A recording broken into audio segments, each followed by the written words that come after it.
does that mean? I'm scared. What does a flashing check engine light mean? A flashing check engine light indicates a serious engine problem, most often a severe misfire that can immediately damage your vehicle. You pull over and shut down the image as soon as possible. Have your vehicle towed to the mechanic for diagnosis. Oh, fuck. So 1 year ago, I bought this Honda Civic for $3,000, and y'all have seen me cry in this car. I face revealed in this car. I've slept with this car. I've slept in this car. I love this car, but I don't think it loves me. You see, 2 weeks into buying it, the axle shaft snapped. Then 6 months in, the head gasket blew, and now 9 months in, the car bogs down every time I accelerate. Oh my god! Oh, I've treated this car with nothing but respect and love, and how has the car repaid me? By draining my wallet and wasting my time. She took my money and my time. So I'm gonna try one last time, and if I can't fix this car, I'm gonna cheat on it and start seeing other cars because I know my worth. Hey, you hear me? I know my worth. What do you have to say about that? So basically, if I can't fix this car by the end of this video, I'm dropping 100 bands on a Beamer. Bands on a Beamer. Bands on a Beamer. So let's get to work. Now before I just start wrenching away, the first thing I'm gonna do is scan the car. With what, you might ask? Bam! This bad boy! This is the Topscan Lite. It's an OBD2 Bluetooth scanner that is bi-directional, meaning it likes boys and girls. Get it? Because it's bi-direct. Just kidding, it means you can read data and send data. This thing basically turns your phone into a very powerful scan tool. So let's plug it into my car and see what's wrong with it. Now let's open the app and find AutoScan. This gives you a full system diagnostic report of your car. So my car has 3 codes. Let's check what they are. Okay, alright. So my car has an oxygen sensor fault code. What does this mean? Well, I don't have a cat, so to bypass this, I need to install an anti-fouler. We also have a NOx sensor check engine light and an idle control system check engine light.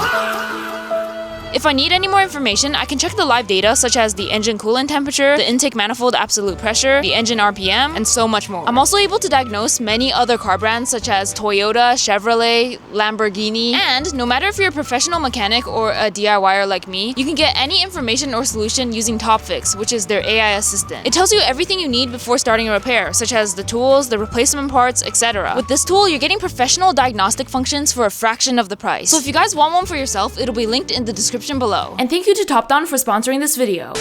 So as you guys can see, we have a bunch of codes, so let's break it down. First, we have 2 oxygen sensor codes. One is for the downstream sensor, which I don't care about, and one is for the upstream sensor, which I need to address. Then we got a NOx sensor code. This could be a faulty NOx sensor, or it could be a symptom of another problem. And finally, we have the idle control system code. Out of these codes, I'm not sure exactly which one is causing the engine to bog down because truthfully, I've had these codes since June, so that's around 6-7 months ago. So basically, I don't know, and I'm just gonna fix every single code.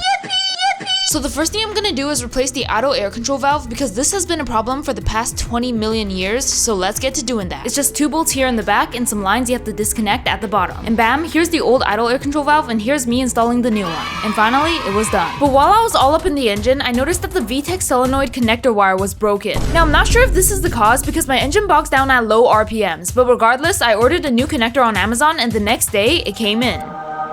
Oh my goodness! So unfortunately, the VTEC connector wire is broken. I'm not sure if that's the cause of the issue because I'm pretty sure VTEC only kicks in at like, what, 5,000 RPMs? Regardless, we still have to fix it. I'm just not sure if this is gonna solve our problem. It's gonna be a really wanky setup though because I'm gonna have to crimp it onto the original harness. I mean, what else can I really do here? So first, I disconnected the battery and then started disconnecting the connector. That's a tongue twister. Mister, look like a...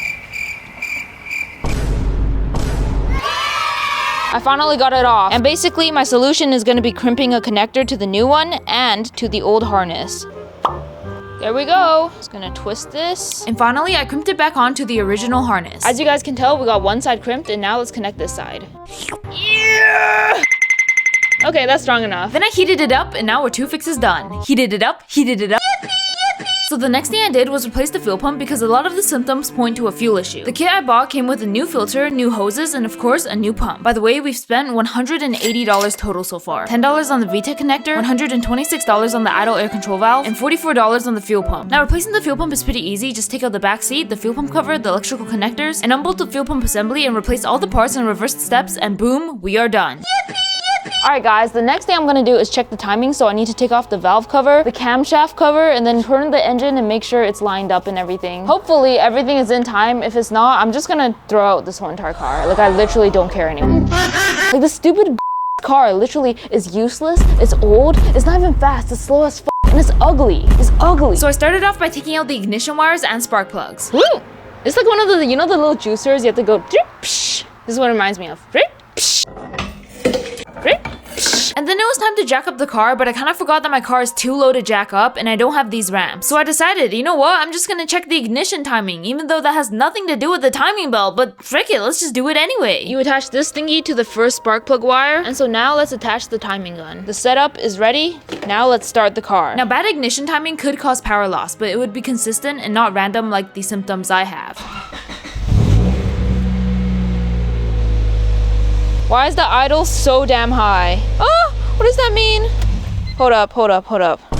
I'm scared. What does a flashing check engine light mean? A flashing check engine light indicates a serious engine problem, most often a severe misfire that can immediately damage your vehicle. You should pull over and shut down the image as soon as possible and have your vehicle towed to the mechanic for diagnosis. Oh fuck. So the internet is telling me do not drive it. If your engine light is flashing, your vehicle is about to explode and you're about to die and lose all your kids and your wife. Why? Why must my car do this to me? And then it stopped flashing randomly. I'm pretty sure it was because I was in service mode, but I don't know why it would flash the first time and not the second time. I don't even know. Sometimes cars don't make sense to me and that's okay. Uh-oh. Something is wrong. Can you guys hear that? It smells like shit in here. And then when I finally started using the timing gun, the marks were nowhere to be seen. Hello? Something is very wrong here. And the only codes it's giving me now are the oxygen sensor codes. I don't care. Oh my goodness. Oh my goodness. Oh my goodness.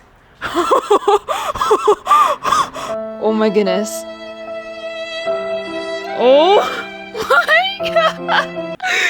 My coolant! Where the f is it leaking from, bro? Is it leaking from the cap? I think it is. Yo, I am so sorry to my sponsors, but if you guys are wondering why I haven't made a video on your products yet, it's because the car doesn't even work. Half the time I spend on this car is repairing the car. I don't even get to drive it. I'm just repairing it over and over. Just for reference, I put on 2,600 kilometers in 1 year. That's like a 7-kilometer drive every single day. I take a 5-minute spin around the neighborhood and that's it. And I don't even want to go back and do the math. I know one of you guys could, but I've definitely spent thousands of dollars repairing this car. Like, what is going on with this car? Genuinely, I don't know. God damn. You know what's crazy? This car has been so unreliable considering the fact that it's a Honda Civic. Mind you, I haven't done any engine modifications to it. The only thing I've done is the exhaust. And that doesn't really count. And the previous owner did the intake, but that also doesn't really count. Like, I literally changed the car's head gasket before I changed the wheels. Is that crazy? Is that fucking insane? So I know in the beginning of this video, I said if I can't fix this car, I'm buying a Beamer. Well, I never specified what method I could use to fix this car. I'm gonna bring it into a shop. Boo!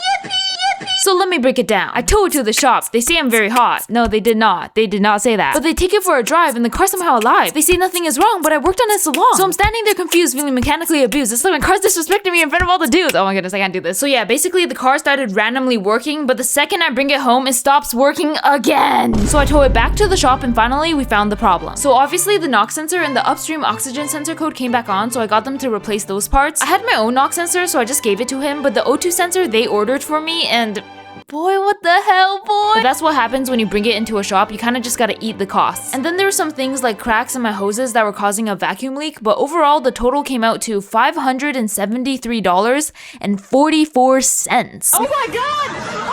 Oh,